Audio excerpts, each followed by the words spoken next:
এই মসজিদগুলোর খাদেম, ইমাম, মুয়াজ্জিন, মাদ্রাসার ছাত্র, ওস্তাদ এক আমার আল্লাহর সামনে আল্লাহকে দেখাই দেওয়ার জন্য বলছে, আল্লাহ শেষ সময় হলে, রক্ত দেওয়া হলে, আল্লাহ তোমার অপমান, তোমার অবমাননা এই তৌহিদি জনতা বাংলার জমিনে মেনে নিতে পারে না, মেনে নিতে পারে না। এই জন্য রাস্তায় নেমে গেলাম।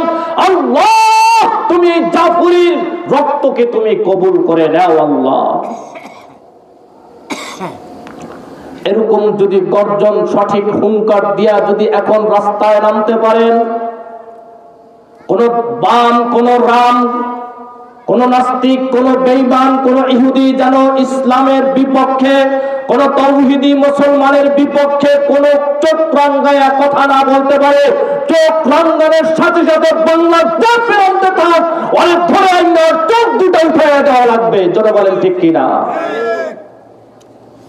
আর বসে থাকার সময় নাই। আমি আমার আল্লাহর পক্ষে বলেছি, এই কণ্ঠ দিয়েছে আল্লাহ, কথা বলবো কোরআনের পক্ষে, কথা বলবো ইসলামের পক্ষে, এতে আমার জীবন থাকুক বা যাক। জোরে বলেন ঠিক কিনা? এই জীবন রাইখা আর লাভ কি?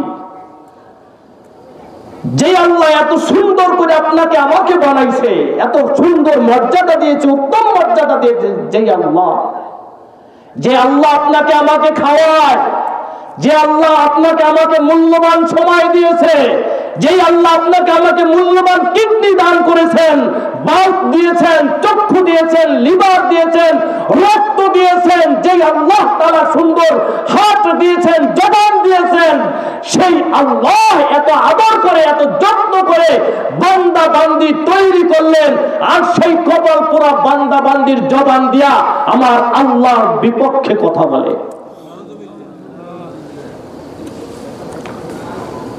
যদি আপনি আমি প্রতিবাদের আওয়াজটা যদি অন্তরেও না থাকে, আজ হোক কাল হোক মাওলার কাছে আপনার ধরা খেতেই হবে, অপমান আপনার এই জগতে হতেই হবে।